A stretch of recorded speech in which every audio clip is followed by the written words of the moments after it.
मुझे आपकी कोई भी बात नहीं सुनी। क्या बात करने के लिए कुछ रहा? क्या करता, वहाँ इतनी इमरजेंसी थी, मेरी जरूरत थी। मैंने मोहब्बत की आपसे, आप मेरे हुए।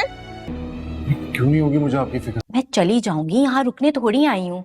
शिकायत कौन सी? कब?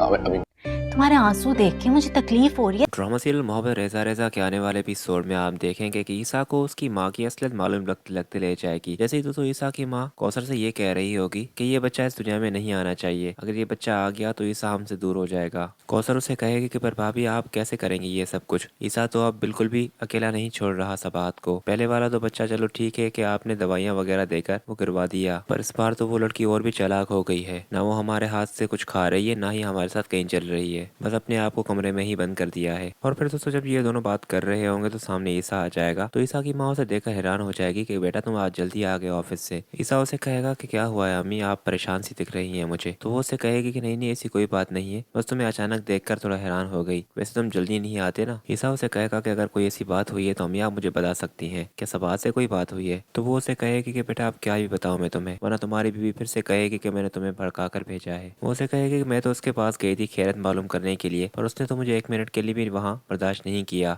उल्टा मुझे ये कह रही थी कि मैं उसके बच्चे को नुकसान पहुंचाना चाह रही हूँ। तो ईसा की माँ यहाँ पर काफी बातें और भी कहने वाली होगी, पर सामने अरीशा भी आ जाएगी। तो अरीशा को देखकर ईसा की अम्मी बिल्कुल ही खामोश हो जाएगी। ईसा को उसकी अम्मी कहेगी चलो तुम आराम करो, तुम भी आए होगे थक कर, मैंने भी तुम्हें बातों में लगा दिया। ईसा के वहाँ से चले जाने के बाद अरीशा अपनी अम्मी को कहेगी कि ये आप बिल्कुल भी ठीक नहीं कर रही। इस बारे में आपने कभी सोचा है कि अगर ईसा भाई को ये मालूम लग गया कि ये सब कुछ आप कर रही हैं और सबात भाभी का वो पहला वाला बच्चा भी आपने ही मेडिसिन देकर गिराया था, तो इतना मान इज्जत जो आपको ईसा भाई देते हैं वह सब खो बैठेंगी आप। ईसा की माँ यहाँ पर हैरान हो जाएगी कि ऐसे इस बारे में किसने बताया, जिस पर वो उसे कहेगी कि फिक्र ना करें, इस बारे में मैं ईसा भाई को कभी नहीं बताऊंगी, क्योंकि मैं कभी भी नहीं चाहूंगी कि उनके दिल में आपके लिए किसी भी किस्म की बुराई आए। वो आपसे बहुत मोहब्बत करते हैं अम्मी, और आप भी उनकी खुशी का ख्याल रखें, उनकी खुशी सबात भाभी है। उसके बाद नेक्स्ट सीन में आप देखेंगे कि ईसा भी जाएगा और सबात को कहेगा कि देखो सबात, मैं जानता हूँ कि माजी में जो कुछ भी हुआ तुम्हारा अम्मी के साथ वो नहीं होना चाहिए था, पर अब ऊपर वाले ने हमें ये बच्चा देकर सारी चीजों को भुलाने का एक मौका दिया है, इसलिए तुम भी सारी पुरानी बातों को अब भूल जाओ और अम्मी के साथ अच्छा रवैया रखो। जिस पर वो कहेगी कि मैंने ऐसी कोई बात नहीं की ईसा उनसे, वही यहाँ पर आई थी और मुझे आपके बारे में उल्टा सीधा कह रही थी, मैं आपके खिलाफ एक लफ्ज नहीं सुन सकती। ईसा तो यहाँ पर शौक हो जाएगा और उसे कहेगा कि मेरे बारे में क्या कह रही थी अम्मी? तो वो उसे कहेगी कि बस छोड़ दें इस बात को फिलहाल, अभी ये सब बातें करने का वक्त नहीं है ईसा,